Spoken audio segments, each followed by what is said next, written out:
We are here for another round of shits and giggles. Another round. Here we go again. Here we go again. Now, remember, we're here for my therapeutic purposes, not for entertainment, but if you so happen to be entertained, then it's a win-win for everyone. And for those who I have not yet offended, please be patient. I will definitely get to you shortly. Yes. So, how are we doing? Weed is doing good, boss. What can I say? It's been a pretty busy week and a half. But same old, same old. You get through it one day at a time.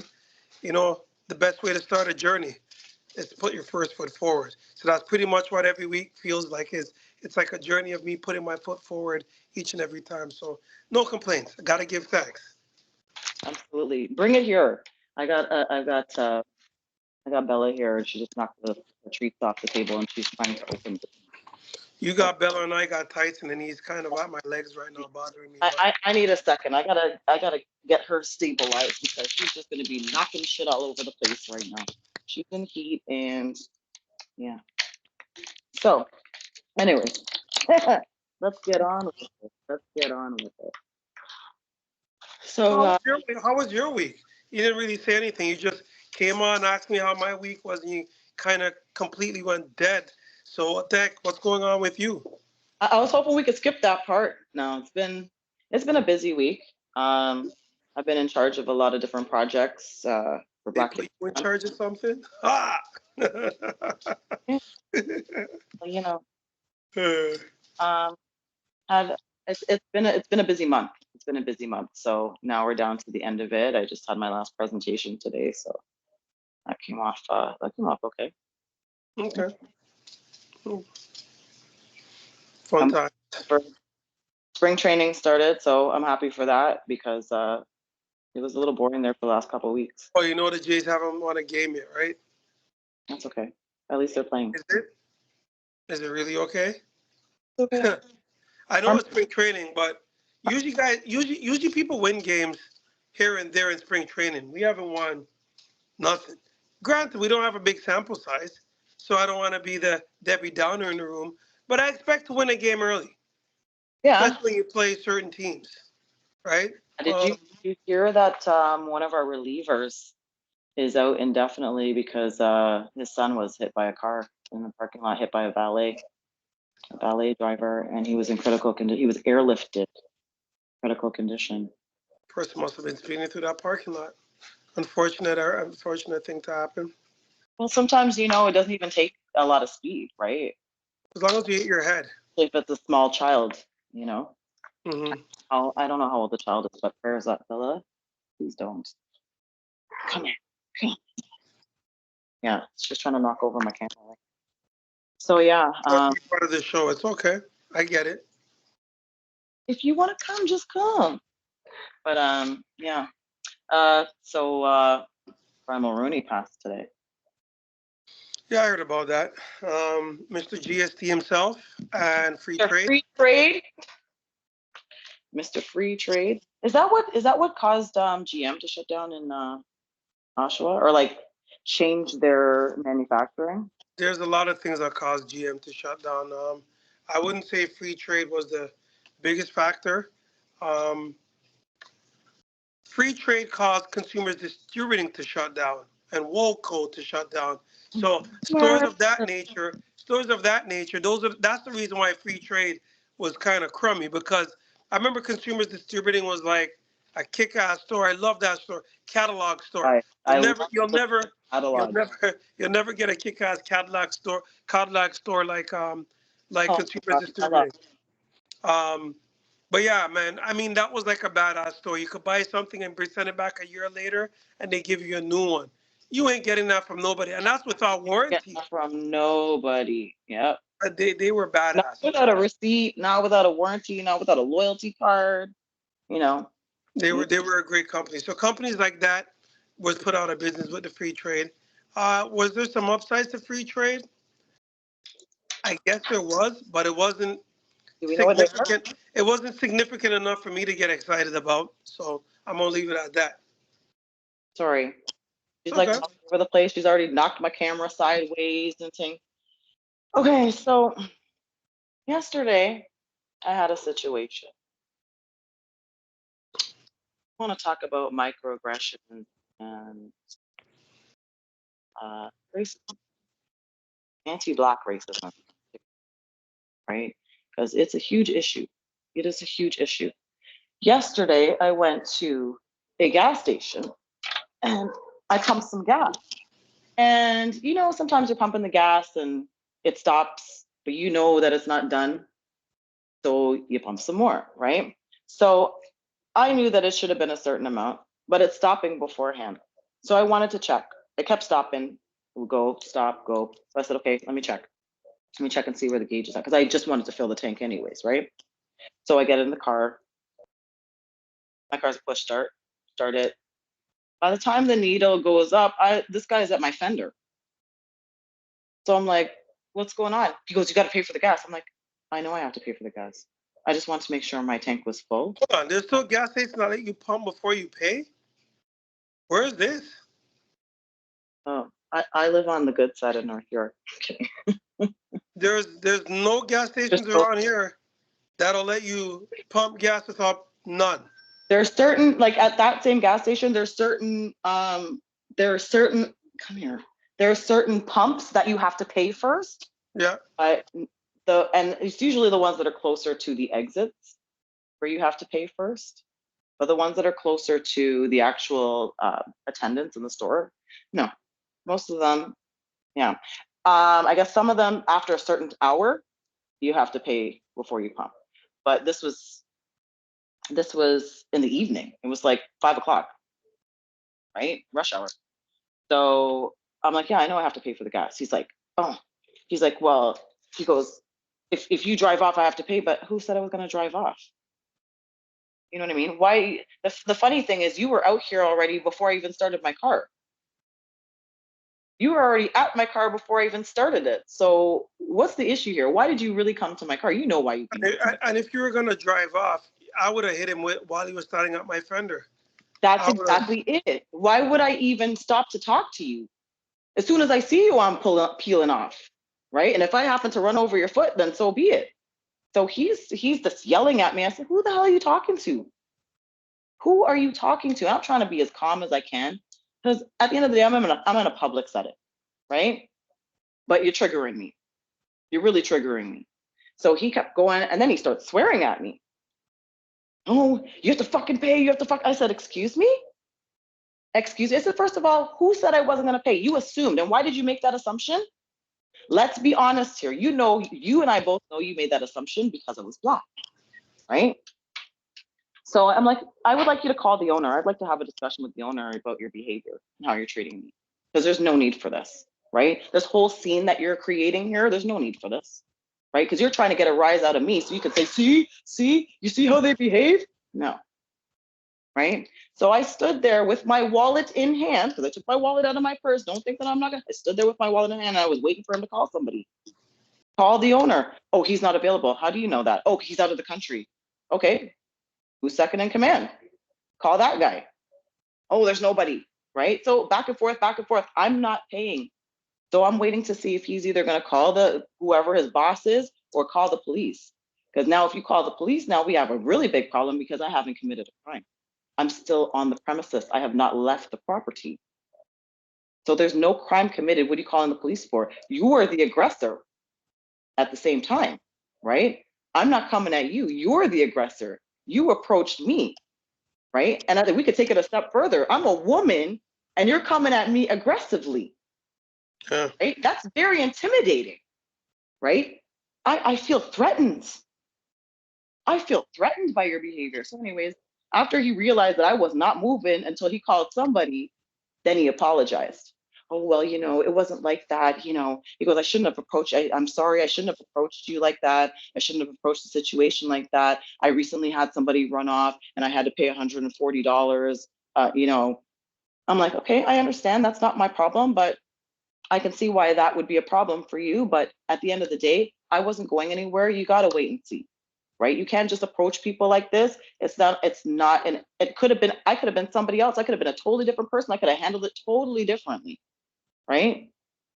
So, and I've been doing a lot of research right now because I'm putting together some training on microaggressions and stuff like that. So I've been doing a lot of research, and there's a lot on the list. There is a lot on the list, and I didn't even realize like how serious it was. Almost everything's a microaggression. Microaggression, people not understanding that certain language is not acceptable. I find that um, the Black culture, uh, we allow things to a certain degree. I think almost we're conditioned for a certain language, to the point that even in a corporate world, we find ourselves, a lot of us, not all of us, a lot of us find ourselves giving up just our God-given rights just for the sake of keeping a job, not understanding that we have rights, right? The one thing you see that people, even from foreign countries, the first thing they tell you, I have rights. I know my right. So it's like they read the playbook. Why isn't it that we read the playbook and we live in a damn country? That's a problem for me, Yes, right? Everybody else reads the playbook before they come to the country. We're born in the country, and half of us. I knew one guy that was born and raised here, and his boss wasn't, and he didn't know that he had to get paid time and a half on a Canada Day holiday. You're supposed to get a certain amount of pay, and I was like, you're not supposed to work for regular pay on Canada Day. And he went to school. I went to high school here, the whole works, and didn't understand that. And I sat there looking at him like, there's people that just come off a boat and they understand this. How the hell did you grow up here and you don't know this shit? What are you, dumb? there are Just people that don't know the difference between a nod and a head shake. listen. If you don't know the difference between a nod and a head shake, that's a fundamental thing, and I don't know what to say. Because even babies, when you ask them a question, what do they do? You want something? You sure? So they even know how to shake their head yes and no, because that's one of their first forms of communication. They start shaking their head no, and nodding their head yes, right? Um, so yeah, that's a whole separate issue altogether, right? I sat in on a panel, right? And the panel was about well, it was a Black History panel, right? And it was based on a series, a docu. I think I had mentioned it earlier in one of our previous podcasts. I recommended it as a watch for Black History Month, or at any time actually, for Canadian Black history. If you want to learn about Canadian Black history, because a lot of that shit's been like swept under the rug. But it was a very good series, and it's not like the whitewash Canadian history. It's like diving into a lot of different things, and it doesn't start at slavery. It's a lot of things that Black people contributed to in this country, right? So we've watched all 4 episodes of the series now, and I'm doing this panel, and one thing that was common in all 4 of the episodes is that each time Black people started to progress and became successful, the white people got nervous, right? And Yeah. it they felt threatened by that. So what do? The government comes in, let's build a highway over here, let's get rid of this neighborhood. So my question for the panel was, I mentioned that, the common theme here is that white people are threatened by the success and progression of Black people. Why is that? Why do you think that is? Crickets, crickets, crickets. It's a form most of older white people. Crickets, crickets, crickets. I said, well, let me just say the idea of white supremacy, right? When Black people progress and they overcome your oppression, you feel threatened because you don't feel as superior, because what you're trying to do to hold us back isn't working, right? Nobody wanted to hear that shit, of course. But then people started speaking up. People of color that were on the panel, they started speaking up. And then, yeah,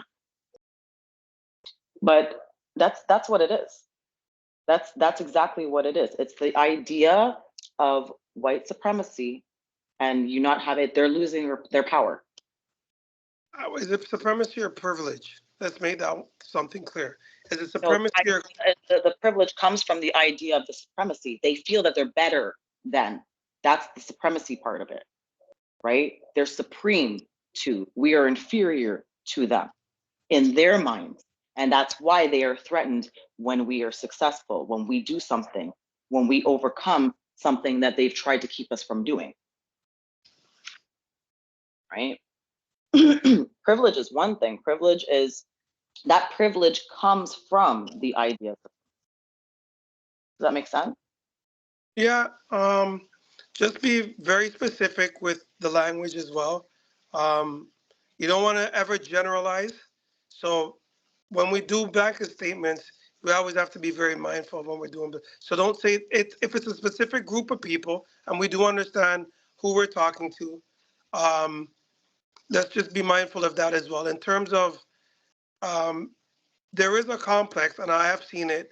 I've seen individuals that have even mixed race children that don't understand the concept that there's certain things that, as a black person, you're you're not. I don't want to use the word judged. You're viewed differently, and when their children are viewed a little bit differently, they're upset. And it's like, well, you never understood that aspect. Yeah, you may like the culture, but not everybody else is gonna like the culture the same way you like the culture. And they portray things like, hey, I'm this and I don't feel the same way. But I'm like, yeah, but you're one person. Everybody else might not feel the exact same way. But no, I totally get what you're saying with regards to work um, and everything like that, with regards to, you know, people, certain groups don't feel comfortable when we're there or when we start to advance because they're used to our certain groups of people not being in those positions. So I'll take this for instance. When I first started in my role at my company and I had to go to a particular place, I went to Hamilton, and people were kind of some people looked at me sideways like, you're that guy, because they weren't used to seeing an appraiser that was black, right?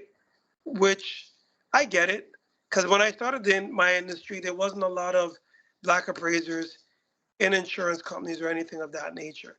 So I get it. But with that being said, it shouldn't come as a big surprise as long as I could do my damn job. And Yeah. that's where the issue lies, where it's almost like you have to prove yourself or go over and above to prove yourself that you're as good as everybody else, right? Or even better in some cases. And I don't think that should always be the case. I don't think I should have to do that, or anyone should have to do that. If I'm hired, obviously I'm capable to do the job. Hopefully, that wasn't hired because of just my color. Mhm. But part of the reason why, we're viewed that way, that we're incapable, again, because of that idea of supremacy. It's a mindset. It's just like the same way, and we discussed this in the panel too, the same way that Black people have generational trauma from the way we have been treated, they have generational supremacy in their mind. That's why and it comes out in little things, right? You see somebody's true mindset when something happens, when they have to react to something, right? They can say, "Oh yeah, I don't da da da da," until like late at night they're walking down the street and they have to pass a Black person, and all of a sudden they're clutching their shit real tight, right? Why do you think Crash was such a popular movie? I still see it. If when I But was still that's not taking public supremacy. transit. That's also a healthy fear. So you're talking about two things. There's supremacy and then there's fear. That's fear over But where supremacy. does that fear come from? Because the idea is that Black people are criminals and they're dangerous, right? Because we're lesser than. I get it's all comes back to But the that's same not so. But mindset. I don't agree with like. There's two. Miss 'Cause I see there's Fear. two sides. There's if I see some. Usually when people see things as inferior, they're not usually afraid of you. They want to crush you. You're less than me, right? Usually there's this other element of it as where you see somebody as a savage. So I guess yeah, there's an inferior complex to that as well too. So yeah, I guess maybe I don't know. Maybe I'm seeing this word and I don't understand. So okay, I'll let it be. I'll Yeah, let it because be. again, with fear, right? When you have a leader that's feared as opposed to respected, the leader that's feared People are looking for ways to take him out because nobody wants to live in fear, right? When he's respected, he or she, when the leader is respected, nobody's looking to take them out except for their enemies. But the people that they're leading, will more follow them if they respect them.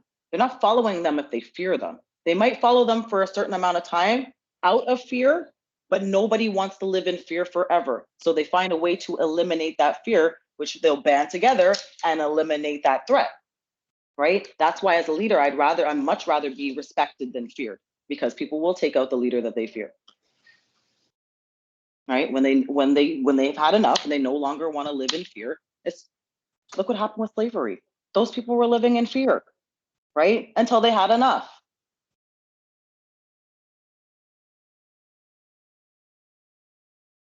They weren't there because they wanted to be there.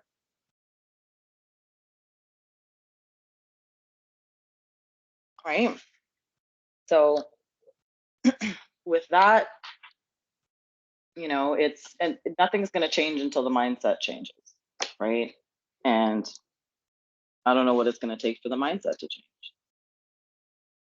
I don't know what it's going to take for the mindset to change. It's just been a vicious cycle, ongoing. It just finds new and improved ways to evolve, let's say, a cycle, because we may have equal right, somewhat equal opportunity, but do we really have equal opportunity when a Black person gets into a position of power and all that happens is people are just trying to look for ways to tear them down?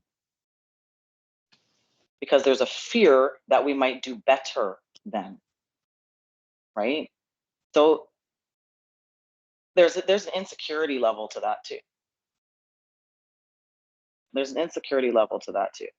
So I've been doing a lot of research about the psychology behind it on both sides, right? So it's been very interesting and enlightening at the same time. So again, I don't know who, because I didn't hear a description of what age group they're looking for, but this shit that's going on in the city is just out of hand.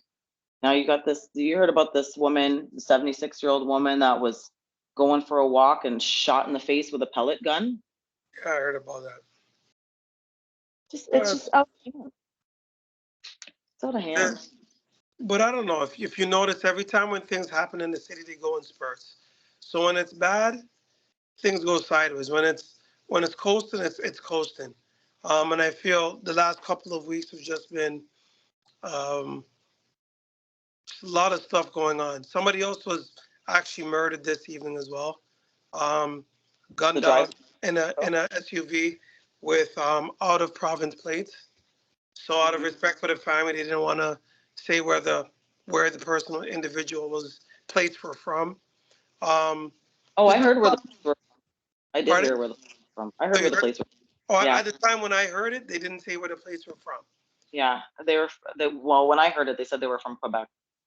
They said the vehicle had Quebec plates. Actually, no, I'm not sure if it's the assailant's vehicle that had the Quebec plate, because I don't know if they had a description of the vehicle that fled the scene, but one of the vehicles had Quebec. Well, the vehicle that was left in the parking lot with the individual inside the car, that was not Ontario plates. That plates was out of province plates. So maybe that was the Quebec. Yeah. So that was out of province plates. A lot going on in the city. And that happened like in the middle of the afternoon, like early after, like noon, just after noon. A lot of stuff's happening during the day. I mean, we can sit here and we can continue debating about what we could do, and the government. There's things that the government could do to curb some of this, but they're not willing to put the actions in place. It's more smoke and mirrors. Um, let's ban guns from the people that have license and make sure that they can't get any more guns, and that's how we're going to keep guns off the street. But the licensed guns are not the ones that are shooting people. Right? You're banning the people that actually get training. You're banning the people that pay and go through these courses that know they store their ammunition in one spot, weapons in another area of the house. those are not the people that are committing these crimes, That's right. That's right? right. And the guns New that York. are being smuggled in, they're not the ones that have legit paperwork for them. So So why are you? I'm gonna give a quick example of a place that had a lot of violence. So I went to New York in the 80s. I don't know if you know anything about New York, the Big Apple. New York in the 80s was a rough friggin' city. I Mhm. remember I went on the subway trains, they were all spray painted, piss everywhere. You remember that song, Don't Push Us, cause I'm close to the edge. Anyways, when he was talking about piss in the stairways and junkies everywhere, Yep. That was New York City in the 80s. Yep. Piss I and know. piss and junkies everywhere. As much as I'm not a big fan of Giuliani. I will say when he was mayor of New York, he did clean up a lot. Anyways, I say all this to say, New York cleaned up its gun violence by giving individuals that are caught with loaded handguns mandatory 3.5 years.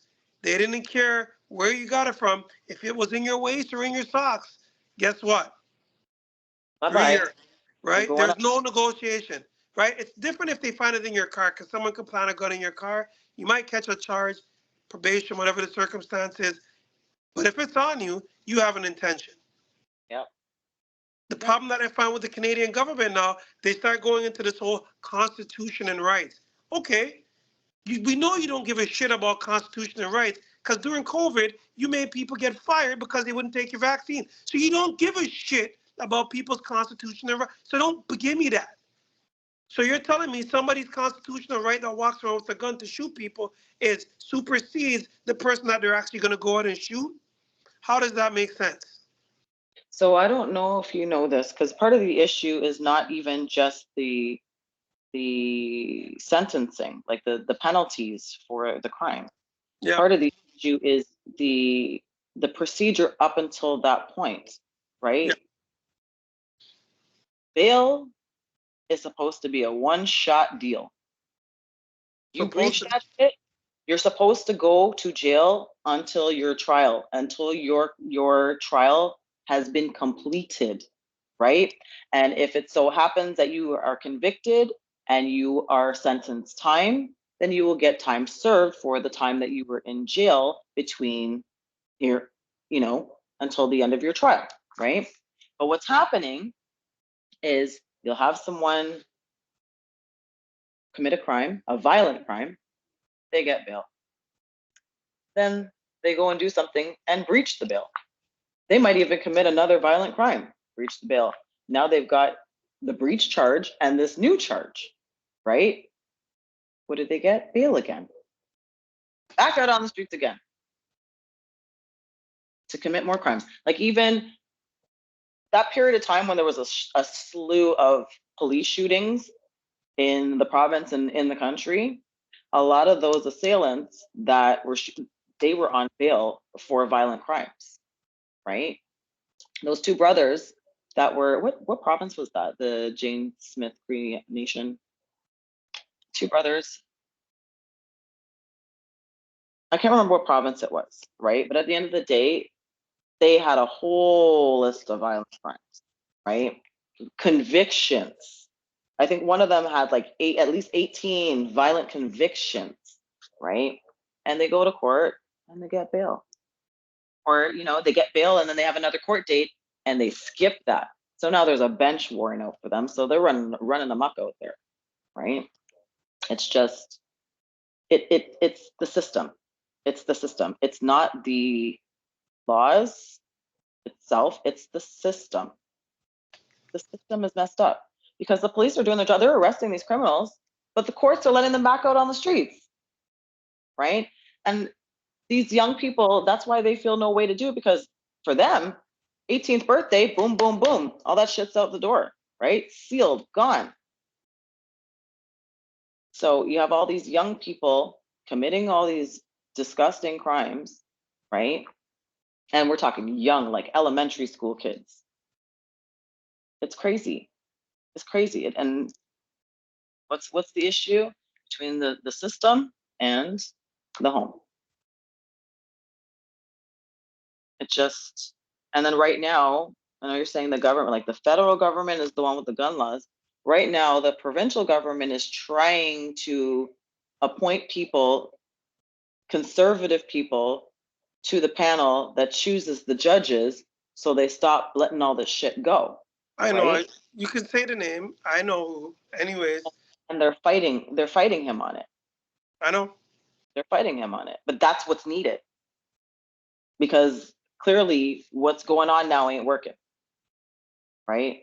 And But that's why I say it's the people in politics that create a lot of this. And I'll say loosely, not maybe not the government that's in, but it's always some form of government that creates this shit pool of garbage where everybody's got to filter through it because the bureaucracy, they can't see past the bureaucracy to just say maybe this individual is right on this one.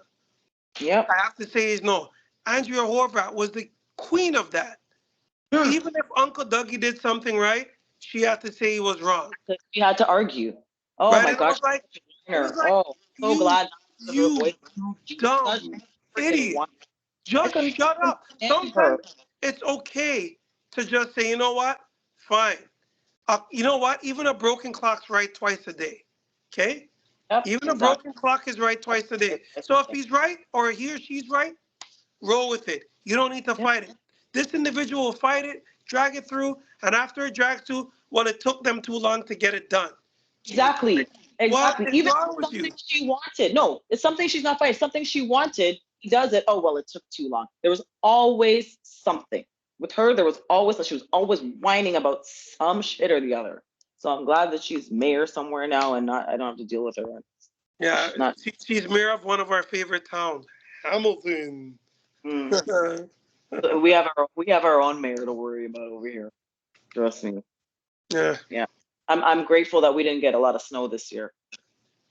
it's I'm okay. grateful for that. No, because she didn't give a shit about snow removal, right? That last snow we had, it wasn't even that much, but because she didn't have anybody come out and put down salt or brine or anything beforehand, the roads were effed in the city of Toronto. And I know people that had to commute from that particular day, had to commute from outside of the city through Toronto and still out, right?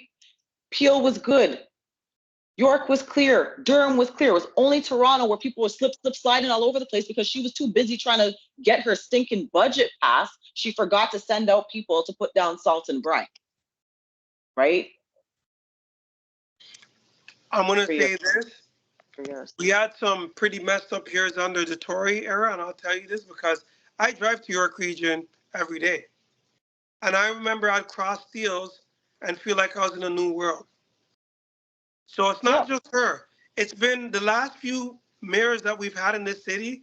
So over time, over time, I will say sometimes Tory got it right sometimes, but in the early days, he wasn't cleaning anything either because, like I said, I'd have to go to York Region to get clean roads, No, right? no, he was like he would take a while. Like at least he had the salt trucks out, Yeah. right? But in terms of snow removal, he was shit. He was shit. Rob Ford was amazing with snow removal. He was amazing with snow removal. Then Tory comes in, snow removal took days upon days upon days. This one's not even putting down salt beforehand, right? She gonna wait till it's snowing right now. Now she's sending out the salt trucks to further push back the traffic. Hey, Reactive shit. this is Reactive shit. You gotta be proactive. I hope that she does. I hope that she's a one-shot deal, one term, one term. well. I'm gonna say this. All those people that sit there and bitch and complain that don't vote, I don't want to hear shit out of your mouth. Because Yep. to me, whatever comes out of your mouth is shit. You bitch and complain, you don't want this, you don't, they're all the same. And then when you get them, you're cussing. Shut up. You Vote. got a choice, Say. Have your right? say. Yep. Because at the end of the day, I don't think I've ever had to call my MPP. I think I contacted them once for some shit that was going on with my slumlord before. But when you call your MPP or your MP, let's say, when you contact them, do they check to see if you're a registered voter before they respond to you? 100%. Okay. If you don't vote, they'll tell you, hey, we noticed that you didn't vote. Right. And it shouldn't matter whether or not you voted for them, right? Because No, at no, the no. end of the They day, just ask they if you should be vote. wanting to win over your vote. If they look and see that you voted for the next guy, right? They should be They don't. wanting to They see can't their see thoughts. who you voted for, so you can say doesn't matter who's in. You can just say I They voted for. just see that you're a registered voter. That's it. Yeah. So Okay. all they see is they just say, "Look, I voted to put you in power." Blah blah blah. They check. They say, "Okay, yeah, you did. Okay, how may I help you?" So I'm not saying they're not going to help you if you didn't vote, but if you try to play the card that you voted for them, they'll call you out and say, "Yeah, we noticed. We checked. You didn't vote." Yeah. So their level of interest in helping you goes from here to down here. You may Because get some sort of you've been help. doing you've been doing this a lot longer than I have. You have more experience. Like I realized the importance of voting when Trump won. That's what did it for me, right? I was like, oh shit, this is what could happen. Because Uh, a lot of times when you don't vote, what happens is you might have a particular party that you might, prefer. You might not like them, but you might prefer them. But when you don't vote, you're giving votes to the other guy. so I'm going to tell you, my for me, voting goes a little bit deeper than that. Big part of the reason why I vote is people before me that came fought to be able to vote. Vote. Yeah. And I almost feel like I do my research. I align myself with a party that aligns with my ideologies and views, and that's how I base my votes on. So I vote. I vote based on those two reasons: my ideology and views, and the fact that people literally fought and died to be able to have an opportunity to have a platform to just be able to put an X on a Yeah. on a sheet, because that wasn't always the case, Right. right? Yeah. Just have You that go back right. you go back 100 years ago, maybe a little more, 120 years ago, and half people didn't have that. They may have had it on paper, but you're getting the shit kicked out of you before you get there to do it, Yep. right? So I, It I, was. I It wasn't that long ago that women couldn't even vote. You know what there I you go. mean? It wasn't that long ago. So it's a right that, you know what, I think a lot of people overlook and say, nah, I don't want to do it. People fought for you to get that damn thing. At least just exercise that right. That's just my thing. If you I'm proud, legitimately can't go, hey, you never used to be a voter. I talked your ass into voting. and now I'm proud to vote. I show up at every election. I'm ready to go. I vote early now.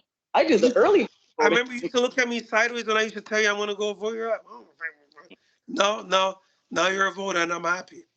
And Good. funny thing is, one of the reasons why I started voting too, it was that and jury duty. I wanted to serve on a jury. I wanted to get jury duty so bad. Don't worry. I've been called so many times. You can have one of my jury duties, man. I can't. I'm disqualified from doing jury duty because of my job. I can't do jury duty. No, So too yeah, bad, too sad. it is what it is. But I mean, at least I get what I wanted to get out of jury duty. I get it out of my job anyway. So it's all good. Win-win. Win-win. So what do you got going on for the rest of the week? It's almost done. Almost done. Weekend's coming. The weather is going to be decent for the weekend, so that's good. We've been having a roller coaster of weather, anyways. Up and down, up and down, up and down. It's supposed to be Last warm night again was tomorrow. brutal. Last night was brutal. Yeah. Yeah. So One of my neighbors got their gazebo blown over, hit, really, almost broke their glass. All the garbage cans on my street were all thrown to the ground. Yeah, that wind gust was next level. yeah, it was bad.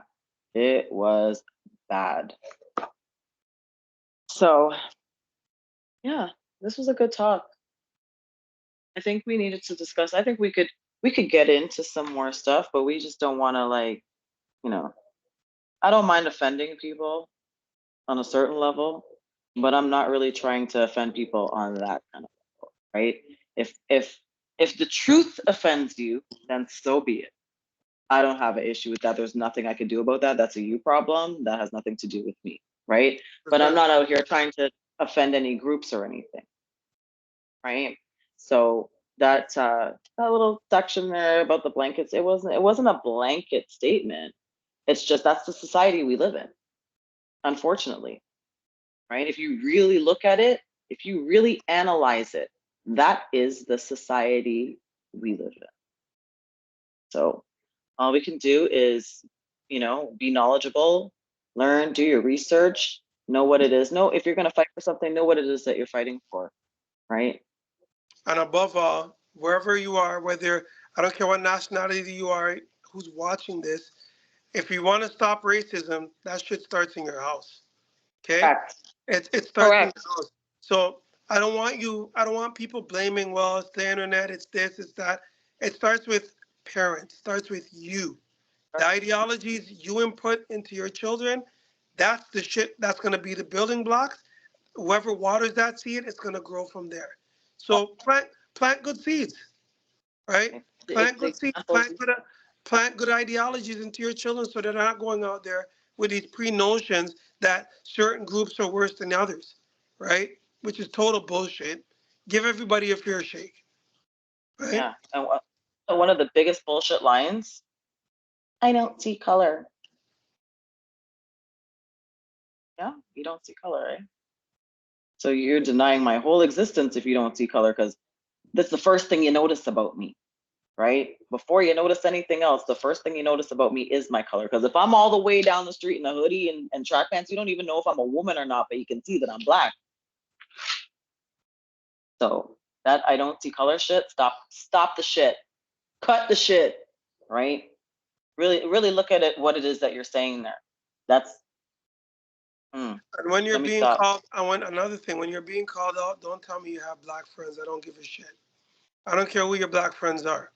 Don't give a shit. Don't know. Don't care. I'm not your friend, so screw you. At the end of the day, right? So, just Black neighbor. I work with my black coworkers all the time. We work well together. I don't have any issues with them. Shut the fuck up. Not trying to hear that shit. Hi. Hi. Yeah. she's We she's we about she's to fight shaking. because she wants to scratch the shit out of my portrait here. We about to fight. So I'm gonna have to bid you adieu. So to everyone out there, take care of yourselves, take care of your loved ones, check in. Check in. Darling. Please and thank you. All right. Have a good night. Take it easy.